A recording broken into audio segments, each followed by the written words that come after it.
ini belum ada tindakan-tindakan yang untuk melindungi perekonomian lemah. Untuk UMKM, untuk rakyat-rakyat kecil. Tapi sampai saat ini yang diperhatikan adalah ekonomi yang elit. Pas ke pusat cepet kan, soalnya kan perusahaan bayar pajak takut kan. Dia pasti langsung on time tuh. Tapi pas sudah turun ke daerah tuh lama lagi. Apalah, ada surat lah, selalu birokrasi. Jadi mulai dikurangi lah sedikit-sedikit data-data ini. Nah ini kita sudah mengarah pada negara yang menutupi transparansi daripada, sehingga demokrasi sudah nggak ada, karena salah satu syarat demokrasi ada transparansi informasi. Halo, Logikers. Hari ini kembali kita omon-omon. Di samping saya ada Fajar Kusumo, ada Lipo, Satrio. Wah, luar biasa. Ini menurut saya satu kehormatan untuk Logika berbicara dengan kehadiran mereka.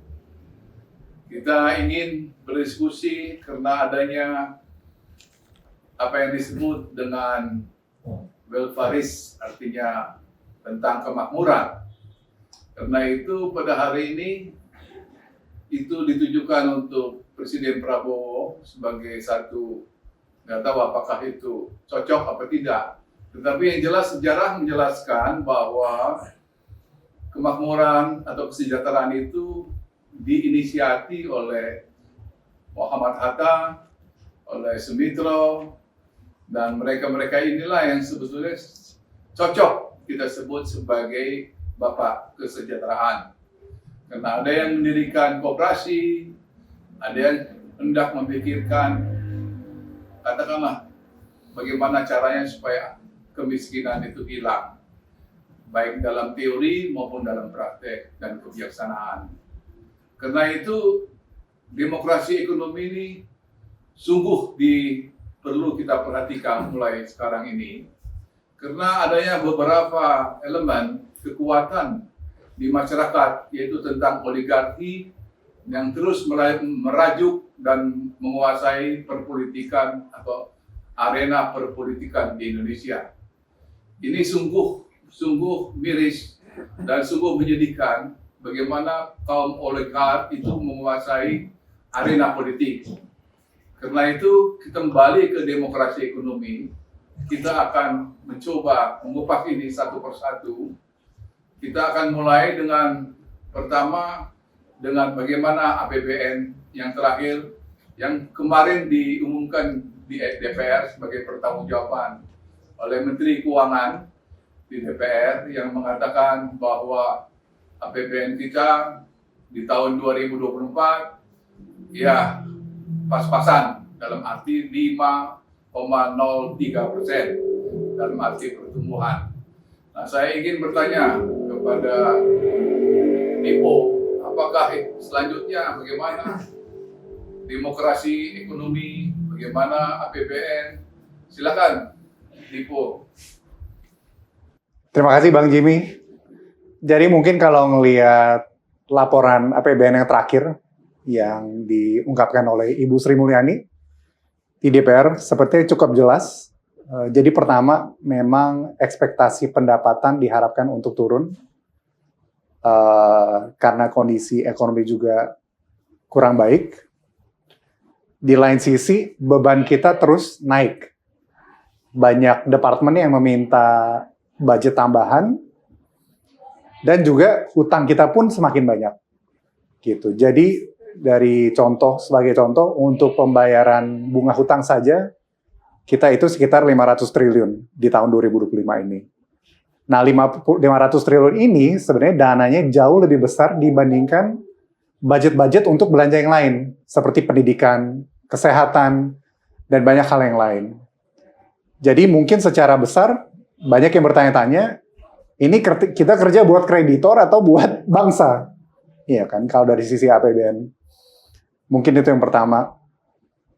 Yang kedua, APBN ini juga menimbulkan banyak pertanyaan soal banyak departemen yang budgetnya dinaikkan. Mungkin kepolisian, ada Menko telekomunikasi, dan beberapa kementerian lain. Sedangkan di daerah di mana pusat perekonomian Indonesia juga sangat tergantung daerah ya. Di daerah itu mereka telah diturunkan APBD-nya. Itu dari 40% menjadi 35%. Sedangkan jadi daerah merasa kok kita kemarin dikurangin, ada efisiensi, ya kan? Tapi dari pusat kok budget defisitnya makin naik gitu. Jadi budget defisit kita naik dari 2,4% menjadi 2,7%. Ini kita udah ngurangin nih efisiensi daerah. Kok di pusat defisitnya naik plus pengeluarannya juga naik gitu. Jadi ada kayak semacam isu soal sentralisasi dan desentralisasi soal pengaturan budget keuangan ini. Gitu. Mungkin itu ya Bang ya? Saya kira isu sentralisasi dan desentralisasi juga sekarang rasa-rasanya itu ada di ranah politik. Nah, apakah ini juga menjadi satu pertanda bahwa rezim ini memilih sentralisasi sebagai satu langkah untuk mengkonsolidasikan kekuasaannya? Nah, ini saya kira cukup riskan situasi di bidang ekonomi menuju sentralisasi, ya. Demikian juga di bidang politik.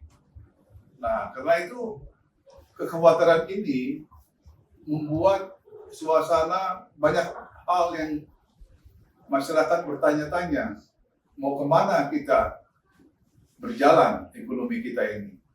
Karena ada kemiskinan, ada pengangguran, ada disparitas, walaupun masih moderat, tapi sudah menjelaskan bahwa ada hal-hal yang sangat riskan yang akan kita hadapi ke depan, termasuk penurunan kelas menengah, termasuk di dalamnya adalah bahwa tidak adanya transparansi di bidang hal-hal yang lain. Karena itu saya ingin bertanya nih kepada Mas Pramono, bagaimana penerawangan daripada situasi demokrasi ekonomi, bagaimana situasi kita pada akhir-akhir ini yang masyarakat merasakan adanya kesulitan yang sangat-sangat besar di dalam perekonomian. Silakan, Mas Fajar. Ya, dilihat dari semua tadi, akhirnya akan kelihatan bahwa Presiden Prabowo ini melakukan proses sentralisasi. Dan itu sangat berlawanan dengan Om Cum, bapaknya sendiri, Pak Mitro. Bapak Mitro sampai melakukan gerakan-gerakan di Sulawesi Utara, di PRRI, itu karena melawan sentralisasi. Kekuasaan yang tersentralisasi pada saat itu. Itu harus dilawan. Nah, ini kok malah Pak Presiden ini melakukan pengetatan itu kembali. Nah, pertanyaan-pertanyaan seperti ini jadi kita ingin bertanya, ini menuju ke arah mana? Pada menuju ke arah kediktatoran, menuju ke arah sentralisasi atau kemana? Karena pilihan-pilihan kebijakan yang dijadikan ini adalah kebijakan yang populis. Makan bergizi, dan lain-lain. Kalau memang benar bahwa Presiden akan memilih jalan yang berpihak kepada rakyat kecil, maka pernyataannya adalah ini belum ada tindakan-tindakan yang untuk melindungi perekonomian lemah, untuk UMKM, untuk rakyat-rakyat kecil. Tapi sampai saat ini yang diperhatikan adalah ekonomi yang elit, yang tinggi-tinggi, yang besar-besar, ya, seperti oligarki dan lain-lain. Bahkan ini ditunjang oleh suasana di politik. Partai politik saat ini yang benar-benar menyadari masalah itu dan mulai mendiskusikan di internal, itu saya tahu baru satu, yaitu PKS, yang sekarang lagi melakukan pembersihan terhadap gerakan-gerakan yang mendukung terhadap oligarki. Partai-partai yang lain justru mendukung ke arah gerakan oligarki. Golkar yang kita harapkan sebagai partai modern itu juga kelihatan kebingungan. Dia membela kapital pada ekonomi yang besar, pada elit, pada penguasaan hak-hak rakyat, pada tambang dan lain-lain. Itu kan kelihatan sekali bahwa ketika Jokowi membekukan 1.000 tambang, maka justru Bahlil mengakukan penipuan dengan yang di Raja Ampat itu, dengan beberapa tambang itu lewat adiknya dan macam-macam dibuat ada seakan-akan. Ya, itu kan melanggar pemerintahan sendiri, dan ini hal-hal yang dilakukan oleh pemerintah pusat, dan itu bagi pemerintah daerah tidak menyenangkan, dan saya mengkhawatirkan bibit-bibit perpecahan daripada negara Republik Indonesia ini menjadi semakin nyata kalau sentralisasi akan terus menguat. Itu aja. Terima kasih. Mungkin kalau boleh Ya. nambahin Bang Jimmy, Bang Fajar. Ini jadi menarik banget soal sentralisasi dan desentralisasi menurut saya. Ya. Paling nggak dari sisi ekonomi ya. Jadi kalau misalnya tadi Bang Jami tanya, mungkin nggak sih si Prabowo ini jadi Wolf-Paris, seseorang yang sangat peduli terhadap kesejahteraan. Dan menurut saya kalau kita kupas lebih dalam, mungkin dia memang peduli ya. Tapi cara dia melakukan intervensi dengan versinya Pak Sumitro itu sangat berbeda. Sangat. Jadi misalnya kalau Pak Sumitro mungkin dia concern soal misalnya contohnya makanan kayak kurang bergizi gitu ya. Misalnya dia contoh, iya kan? Kalau Pak Prabowo itu dia dari sisi ekonomi stylenya adalah melakukan kebijakan yang direct, yang langsung. Iya kan? Oke, kita bikin dapur itu di-manage oleh pusat, dana dari pusat, iya kan? Bahan baku dari pusat. Ya kan? Kalau Pak Sumitro, kalau kita pikir soal koperasi, soal perekonomian rakyat ini, itu adalah sangat-sangat desentralisasi, iya kan? Dan itu bisa sederhana. Saya ingat kalau misalnya MBG, saya suka bandingin sama program di Jepang. Kalau di Jepang itu program MBG awalnya itu setelah Perang Dunia Kedua, Jepang itu uangnya habis, pemerintah tanya, ini kita mau fokus bangun Jepang atau mau bangun anak-anak kita nih? Akhirnya dia putuskan, oke, buat anak-anak kita pakai program telur. Jadi modelnya dia kasih ayam aja ke sekolah-sekolah, ke koperasi, dia itu manage sendiri. Ya kan? Setiap anak yang dikasih telur, pemerintah pusat akan bayar. Sedangkan kalau dibandingin MBG, itu semua proses dilakukan secara sentral kan? Dapur umum, ada efisiensi. Jadi there's very large scale of operation. Gitu. Nah itu kalau menurut saya yang fundamental menurut saya paling berbeda dari sisi ekonomi ya. Si Pak Prabowo ingin intervensi langsung. Sedangkan kalau ekonomi itu kadang-kadang memang harus muter dulu. Misalnya kita mau mengatasi hal-hal seperti kemiskinan, itu nggak bisa dilihat dari satu layer. Memang harus dilihat dari berbagai macam dinamika. Iya kan? Kita bisa kemiskinan, kita bisa kasih bantuan sosial langsung, atau kita bisa kasih pekerjaan contohnya. Sehingga, atau sama misalnya tadi soal makan anak gitu, bisa kita kasih langsung makan anak, atau kita bisa kasih orang tuanya pekerjaan, ibunya pekerjaan. Jadi, I think fundamentally itu sepertinya kalau ekonomi itu ya yang paling mendasar soal direct sama indirect kebijakan. Kalau di politik gimana Bang mungkin? Ya, saya kira yang terjadi sekarang ini, saya lihat soal bansos. Bansos ini adalah pilihan yang menurut saya terlalu teoritis dan pada akhirnya menjadi alat politik, apalagi mendekati pemilu. Nah, itu kan kalau teoretikalnya adalah social networking. Betul. Nah, kan cuman kalau istilah Indonesia bansos. Nah, yang saya inginkan adalah bahwa bantuan sosial itu sebaiknya dibuat transparan dan betul-betul di bawah pengawasan yang ketat. Karena tanpa ada itu ya terjadi 40 lipat di bansos.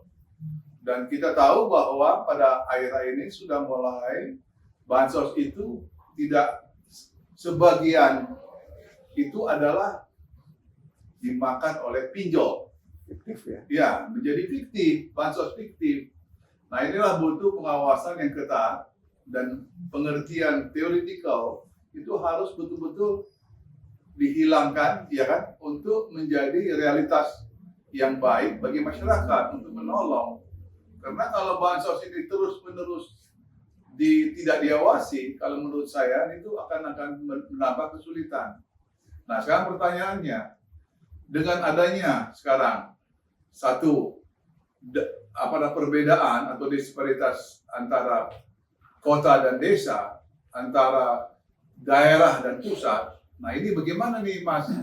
Apakah ini tidak akan menjadi krisis baru nanti dalam waktu dekat ini? Karena ini pemerintahan baru berjalan belum 1 tahun, tapi sudah ada kritik-kritik yang betul-betul katakanlah mengecewakan ya. Ya. Ya, itu memang sekarang kan bulan ini adalah bulan di mana mulai disetujuinya APBN revisi dan APBD revisi. Nah, APBD revisi ini banyak diterima itu banyak pengurangan. Dari hal-hal yang diterima tadinya pajak 40% kembali ke daerah, sekarang dikurangi jadi 35%. Ini membuat daerah menjadi bertanya-tanya. Kenapa pemerintah pusat masih bermewah-mewahan, tapi kok di bawah di daerah harus dipaksa untuk kerja keras dan macam-macam. Ya memang ini dilema sekali, dan memang dilema sekali di sini Presiden Prabowo menghadapi problem bahwa kalau dia tidak segera melakukan kerja keras untuk meningkatkan perekonomian dalam waktu dekat, yaitu dia akan menerima masalah. Karena di daerah udah mulai ngerundel, udah mulai membicarakan hal ini bahwa ini sudah tidak sesuai dengan kondisi yang ada, karena ekonomi internasional itu udah jatuh, kita kok malah dipersulit juga. Jadi kalau mereka mau meningkatkan di daerah ya harusnya harus ada insentif-insentif yang cukup bagus berlaku, dan sampai saat ini kan bukan insentif, justru yang diberlakukan itu justru semua ditarik ke pusat, sehingga pertanyaan-pertanyaan daerah apakah akan ada pembangunan ekonomi atau enggak ya juga menjadi pertanyaan. Dan ini yang menjadi problem, yang dimana itu adalah menentang dari teori-teorinya Om Cum sendiri, teori-teorinya Pak Sumitro sendiri, dan Betul. adanya desentralisasi itu adalah hal yang keniscayaan. Tapi ketika kembali ini ditarik kekuasaan model kayak sentralisasi Soekarno atau Soeharto, ya ini saya nggak ngerti. Ini apakah akan terjadi kontraksi yang bisa membuat crack atau enggak? Ya saya nggak tahu. Tapi yang jelas kalau crack itu, ya keberlanjutan bangsa Indonesia kita pertaruhkan di sini. Apakah daerah-daerah akan menuntut kemerdekaan sendiri atau tidak? Ya itu akan bisa menjadi problem. Saya kira di situ. Sekarang saya kira Aceh sudah mulai bergerak ya. Dan saya nggak tahu akan memanas terus atau enggak ya. Kita lihat aja. APBN kita ini rasanya kedodoran. Karena banyak beban-beban, bukan saja di pembayaran bunga hutang, tetapi dengan adanya 99 pos baru, karena kementerian ini menjadi menteri 100, seperti zaman Soekarno dulu, yang kita kenal dengan nama kabinet 100 menteri, ya ini sekarang berulang kembali. Ya. Dan ini perlu biaya, dan biaya ini memberatkan APBN. Demikian juga dengan pensiunan. Ya. Juga sekarang ini akan terdapat, saya kira hampir 10.000 triliun untuk beban daripada pensiun ini. Hampir 10.000. Dan itu nggak dicatat di jumlah hutang mereka. Iya. Nah ini, Bung Dipo ini kita ini mau kemana amburadulnya APBN ini?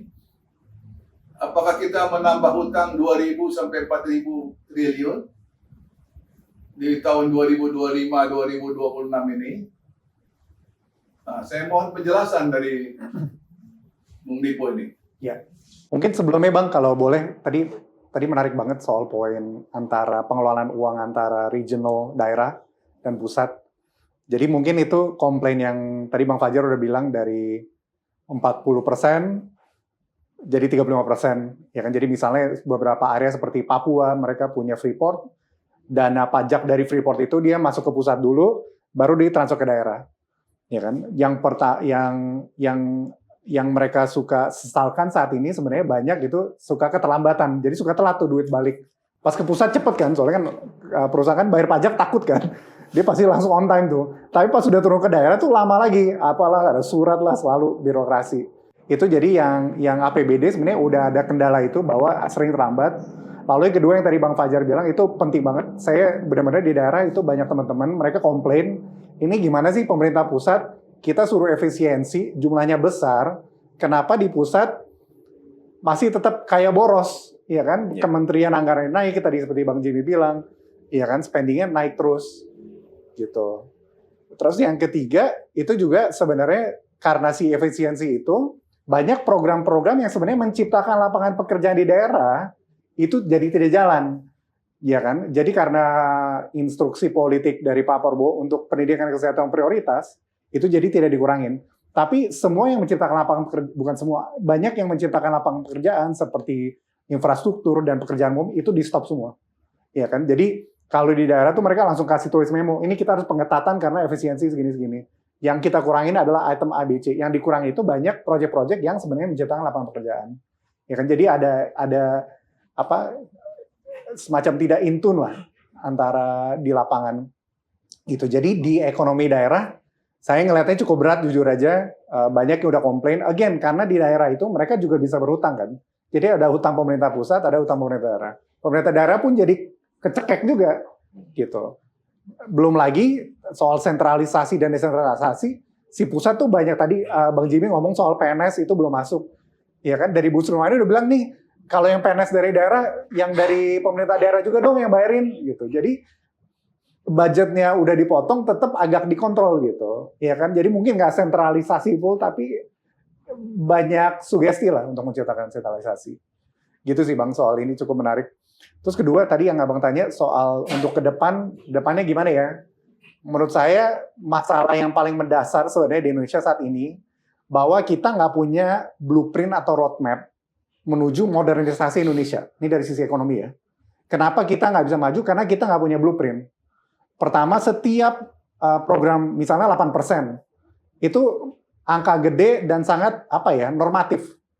Ya kan? Jadi cara ke 8%-nya nih nggak menyeluruh, ya kan? Jadi semua kementerian itu melakukan proyeknya masing-masing, programnya masing-masing secara ad hoc. Jadi dia terpisah gitu. Jadi makanya ada kebijakan ini di cancel, ada kebijakan ini di cancel. Kenapa? Karena tidak ada organization antara kementerian ini. Dari pusat itu tidak memberikan gambaran yang secara detail. Maksud gue 8% oke. Tapi itu detailnya apa? Industri apa? Itu yang nggak ada. Yang kedua, banyak menurut saya hal-hal yang sebenarnya cukup kompleks seperti kemiskinan. Itu yang sangat kompleks ya. Dan itu sangat mendasar. Diberikan solusinya juga terlalu simple. Jadi tidak melihat menyeluruh. Yang tadi saya bilang tidak melihat ini menyeluruh.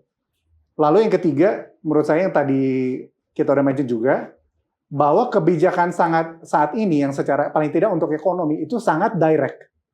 Yang kita perlukan adalah indirect. Jadi kita bisa gerakin ekosistem semuanya buat ke ekonomi yang besar gitu. Itu sih Bang kalau menurut saya. Jadi kekurangan blueprint atau roadmap itu ya.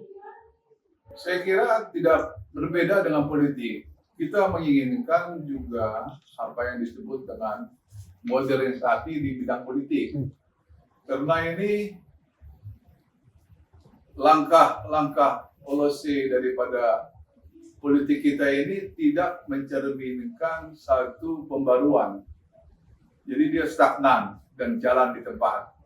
Dan kelembagaan atau institusi politik juga itu tercemar oleh kaum oligar, tercemar oleh katakanlah preman-preman politik, tercemar oleh. Jadi tidak ada katakanlah penjernihan soal ide yang kita sebut sebagai pencerahan.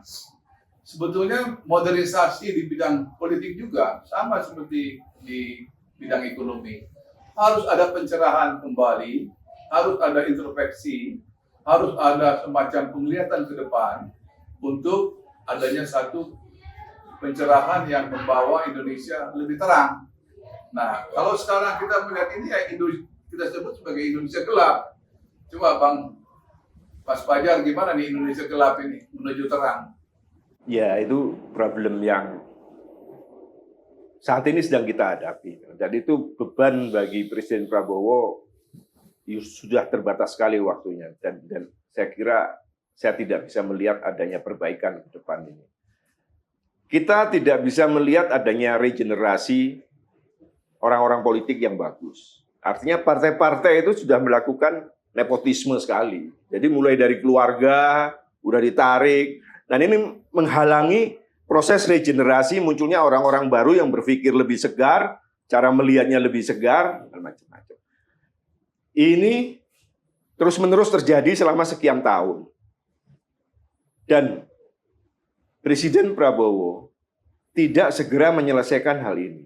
Terus yang kedua, ketika kita berbicara masalah pejabat-pejabat titipan, kalau ini tidak kompeten, karena dia titipan dari yang lain, kita masih oke lah. Karena berarti bukan pilihannya Presiden Prabowo. Tapi kalau orang-orang internalnya sendiri tidak kompeten, orang-orang internalnya Presiden sendiri yang dipilih tidak kompeten, lah ini pertanyaannya ini besar sekali.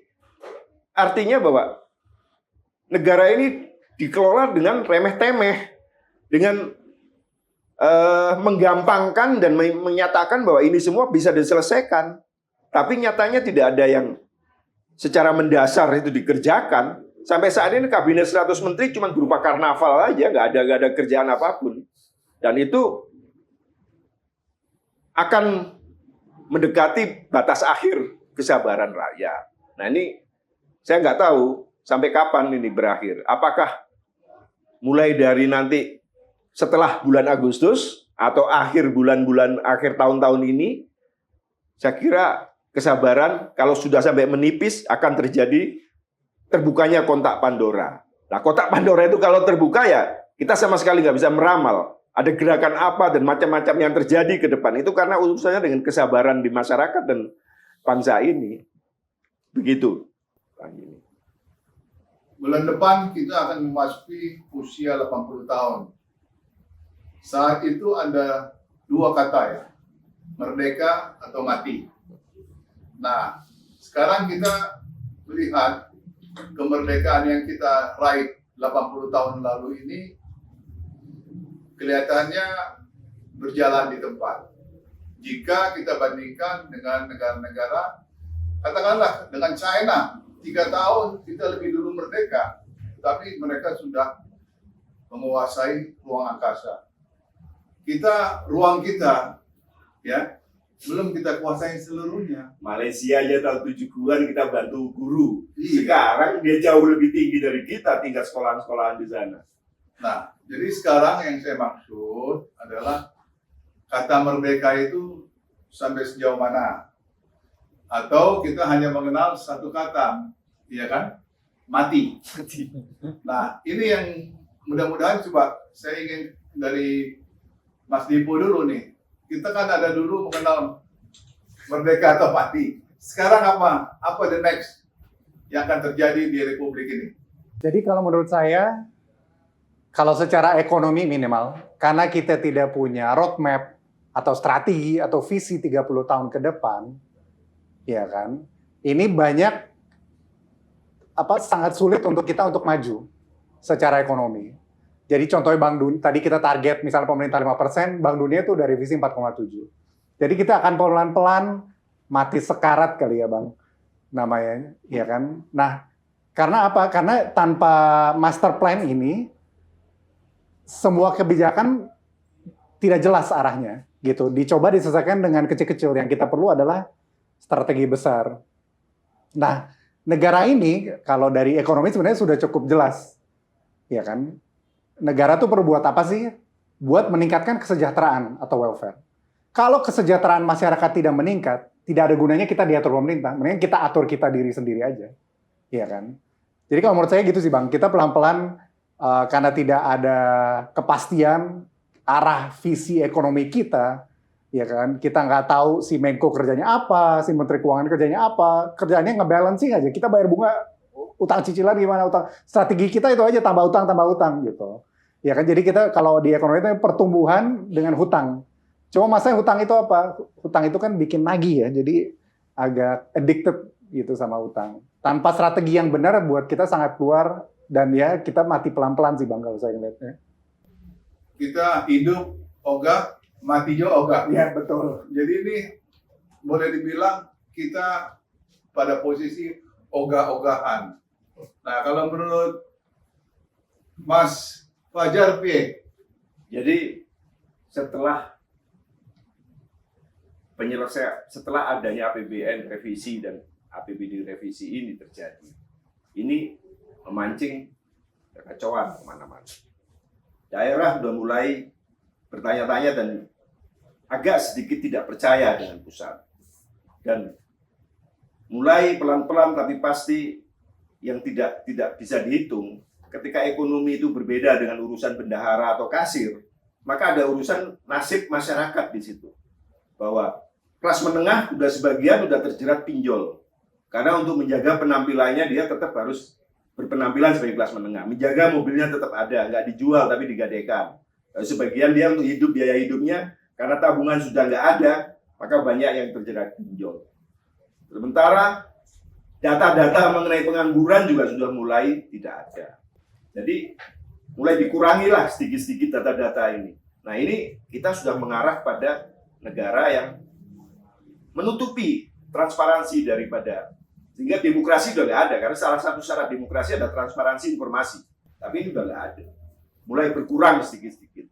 Nah, dalam kondisi yang berkurang sedikit-sedikit ini akan memancing suatu suasana yang kacau balau. Ekonomi yang tidak menentu, susah dicari, perputarannya makin ketat, amok akan muncul di mana-mana, kriminalitas akan muncul di mana-mana. Nah, apakah aparat akan cukup untuk menyelesaikan ini? Apakah aparat akan bersedia untuk menyelesaikan ini? Saya kira akan menjadi berat. Dan beban ini bagi Prabowo sudah tidak di atas meja saja, tapi sudah membakar dapurnya sendiri dalam 2-3 bulan ini. Dan ini kalau tidak segera diadakan pengentasan atau penyelesaian, ya saya yakin amuk yang liar ini tidak bisa dikendalikan. Apakah itu akan membakar rumah Republik Indonesia sendiri atau tidak? Ya itu tergantung dari kesadaran rakyat. Bukan lagi aparat, bukan lagi penyelenggara negara, tapi kesadaran rakyat. Apakah rakyat masih bersedia mempertahankan Republik ini, atau rakyat sudah muak dengan adanya Republik ini?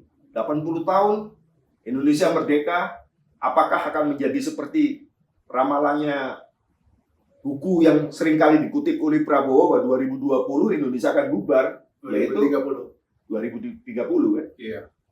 Ya itu artinya bahwa rakyat yang menentukan, karena yang pemegang kedaulatan itu adalah rakyat.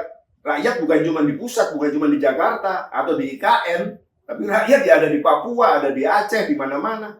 Apakah mereka akan tetap bersedia berada bersama dalam satu wadah Republik Indonesia atau tidak? Walau alam. Jadi kita coba melihat bahwa ke depan akan ada krisis baru. Dan krisis itu harus diatasi. Karena beban yang terlalu berat di sektor ekonomi, APBN khususnya, demikian juga di politik, dan tidak adanya hukum yang menjadi panglima. Dan ini membawa kita semua kepada kevakuman daripada kekuasaan. Seperti dikatakan tadi Mas Dipo itu bahwa ya kita mau bilang apa, ada autopilot. Nah, susahnya autopilot ini nanti ada pesawat yang India itu, bahwa itu saluran bensinnya ditutup, jegrek. Nah itu akhirnya menjadi pesawat itu bukannya terbang, malah menukik ke bawah. Dan itu yang kita tidak mau. Nah, kembali ke merdeka atau mati. Jadi kemerdekaan ini bukan hal yang mudah. Ini harus dipertahankan dan itu diperjuangkan 80 tahun yang lalu, dimulai oleh para pahlawan kita. Jika tidak ya kita pertahankan, maka itu sangat-sangat kembali ke krisis tadi. Karena itu kita butuh untuk mengatasi krisis nantinya tentu para intelektual, para patriot yang bisa mampu ke depan, dan itu harus ada pemikiran yang betul-betul cerah untuk mentuntaskan bagaimana Indonesia agar terbang, yang dari Indonesia gelap menjadi Indonesia terang. Demikian saya kira Logikers acara kita hari ini. Saya kira kita tetap memiliki optimisme karena kita sudah 80 tahun merdeka. Terima kasih.